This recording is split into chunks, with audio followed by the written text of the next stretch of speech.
कल दिल्ली आएंगे उत्तर प्रदेश के मुख्यमंत्री योगी आदित्यनाथ। उपचुनाव को लेकर जेपी नड्डा से हो सकती है मुलाकात। हरियाणा में 17 अक्टूबर को नई सरकार का शपथ ग्रहण समारोह। दूसरी बार मुख्यमंत्री पद की शपथ लेंगे नायब सिंह सैनी। दशहरा ग्राउंड में सुबह 10 बजे होगा शपथ ग्रहण समारोह। पीएम मोदी समेत बीजेपी शासित राज्यों के मुख्यमंत्री भी शपथ ग्रहण समारोह में होंगे शामिल। हरियाणा में शपथ से पहले अनिल विज का बयान, कहा मैं सीएम नहीं बनना चाहता, ये झूठ फैलाया गया है। हाईकमान जो जिम्मेदारी देगा निभाऊंगा। अनिल विज ने कांग्रेस पर साधा निशाना, बोले हरियाणा में कभी भी कांग्रेस पार्टी एकजुट नहीं हो सकती। मैंने पहले ही कहा था कांग्रेस ईवीएम का रोना रोएगी। हरियाणा चुनाव के नतीजों पर कांग्रेस अध्यक्ष मल्लिकार्जुन खड़गे ने कहा, पूरा देश कह रहा था कि हरियाणा में कांग्रेस की जीत होगी, यहां तक कि बीजेपी भी कह रही थी। फिर क्या हुआ, बीजेपी जीती और हम हार गए। ईवीएम को लेकर चुनाव आयोग में कांग्रेस की शिकायत पर केंद्रीय मंत्री गिरिराज सिंह ने कहा, हरियाणा की जनता ने कांग्रेस को नकारा, लेकिन वो चुनाव आयोग को दोष दे रहे हैं। उनके युवराज लॉन्च ही नहीं हो पा रहे हैं। बीजेपी नेता शहजाद पूनावाला ने कांग्रेस पर साधा निशाना, कांग्रेस सच का सामना नहीं करना चाहती। जहां वे चुनाव जीतते हैं वहां ईवीएम ठीक है, जहां हारते हैं वहां ईवीएम खराब। जम्मू कश्मीर में मंगलवार या बुधवार तक हो सकता है शपथ ग्रहण। उमर अब्दुल्ला ने एलजी मनोज सिन्हा से मुलाकात कर पेश किया सरकार बनाने का दावा। उमर अब्दुल्ला ने एलजी मनोज सिन्हा को सौंपा कांग्रेस, सीपीएम, आप और निर्दलीय विधायकों का समर्थन पत्र। कहा जल्द से जल्द शपथ ग्रहण की तारीख तय करने की अपील की है। महाविकास अघाड़ी सिर्फ सीट शेयरिंग को लेकर संजय राउत ने कहा, 200 से ज्यादा सीटों पर आम सहमति बन गई है। 1 से 2 दिन में सीटों का बंटवारा पूरा हो जाएगा। राजस्थान के सीएम भजनलाल शर्मा ने भरतपुर सर्किट हाउस से लोगों में से यहां पर मुलाकात की। सीएम भजनलाल ने लोगों की समस्याओं को सुना। राम मनोहर लोहिया की आज पुण्यतिथि। लखनऊ में अखिलेश यादव ने श्रद्धांजलि दी। जेपीएनआईसी जाने से रोकने के मामले पर अखिलेश यादव ने कहा, कल सरकार को इस तरह का व्यवहार नहीं करना चाहिए था। यह सरकार विनाशकारी सरकार है।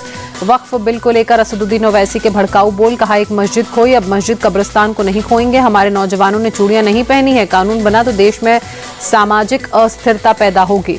वक्फ फिलिस्तीन के बहाने मोदी पर बरसे ओवैसी, कहा फिलिस्तीन में 40,000 मौत हुई, पीएम मोदी खामोश है। इजराइल को हथियार भेजे जा रहे हैं, मुसलमान मर रहे हैं। महाराष्ट्र के रत्नागिरी में आरएसएस के पथ संचलन को रोकने की कोशिश। दूसरे समुदाय के लोगों ने मार्च को रोकने के लिए नारेबाजी लगाई। रत्नागिरी में झड़प का वीडियो बीजेपी नेता नीतीश राणे ने सोशल मीडिया पर शेयर कर लिखा, इसका हिसाब तो होगा, ब्याज के साथ होगा। पश्चिम बंगाल के दार्जिलिंग दौरे पर रक्षा मंत्री राजनाथ सिंह विजयदशमी के मौके पर सुकना कैंट में शस्त्र पूजा की। राजनाथ सिंह ने सुकना कैंट में जवानों के साथ दशहरा उत्सव मनाया। जवानों को तिलक लगाकर विजयदशमी की शुभकामनाएं दी। राजनाथ सिंह ने कहा, भारत एकमात्र देश जहां शस्त्रों और शास्त्रों दोनों की पूजा होती है, यह हमारी विशाल सांस्कृतिक परंपरा का प्रतीक है। विजयदशमी के अवसर पर सीएम योगी ने गोरखनाथ मंदिर में पूजा अर्चना की। श्रीनाथ जी का आशीर्वाद भी लिया। दिल्ली की श्री धार्मिक रामलीला कमेटी के कार्यक्रम में शामिल होंगे राष्ट्रपति द्रौपदी मुर्मू और प्रधानमंत्री मोदी। रामलीला का देखेंगे मंचन। पीएम मोदी ने ट्वीट कर देशवासियों को बधाई दी। कहा, देशवासियों को विजयदशमी की बधाइयां। सभी को जीवन के हर क्षेत्र में विजय हासिल हो, यही कामना। विजयदशमी के मौके पर मध्य प्रदेश के मंत्री कैलाश विजयवर्गीय ने धार में शस्त्र पूजा की। प्रदेशवासियों को दशहरे की शुभकामनाएं भी दी। दशहरे के अवसर पर ग्वालियर में केंद्रीय मंत्री ज्योतिरादित्य सिंधिया ने महाराज बाड़ा में पूजा की। बेटे महाआर्यमन भी रहे मौजूद। विजयदशमी के अवसर पर गुवाहाटी में मां कामाख्या देवी मंदिर में श्रद्धालुओं की भीड़ उमड़ी। दर्शन कर मां कामाख्या देवी का आशीर्वाद भक्तों ने लिया। विजयदशमी के मौके पर कटरा में माता वैष्णो देवी मंदिर में भक्तों की भीड़। आखिरी नवरात्र के अवसर पर पूजा अर्चना की। अयोध्या के देवकाली मंदिर में भक्तों का सैलाब उमड़ा। विजयदशमी के अवसर पर श्रद्धालुओं ने दर्शन किए।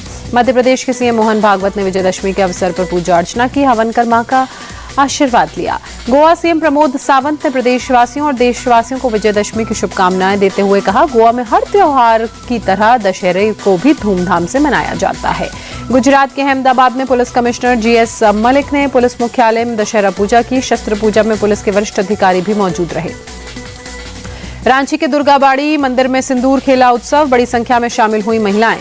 नागपुर में आरएसएस का विजयदशमी उत्सव। संघ प्रमुख मोहन भागवत ने स्वयं सेवकों को संबोधित कर कहा, देश में धर्म और संस्कृति का उत्थान जरूरी, लोगों को धर्म का सही अर्थ पता होना चाहिए। बांग्लादेश पर भी आरएसएस प्रमुख मोहन भागवत ने कहा, बांग्लादेश में हिंदू समाज पर अत्याचार हो रहा है, हिंदू जहां भी हैं वहां सशक्त रहना जरूरी। आरएसएस प्रमुख मोहन भागवत ने कहा, बांग्लादेश के निर्माण में भारत ने अहम भूमिका निभाई। बांग्लादेश में भारत के खिलाफ साजिश। भागवत ने कहा, संस्कृति और धर्म संरक्षण से संघ की अहम इसमें भूमिका, हमें अपने देश को और आगे बढ़ाना होगा।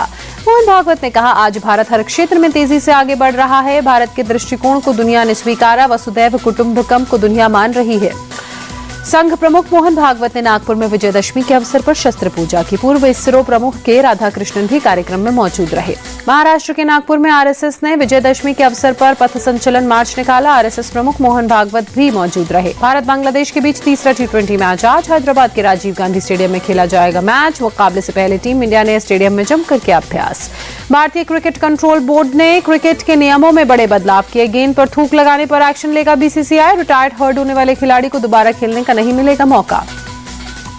बीसीसीआई ने रन रोकने के नियम में भी बदलाव किया।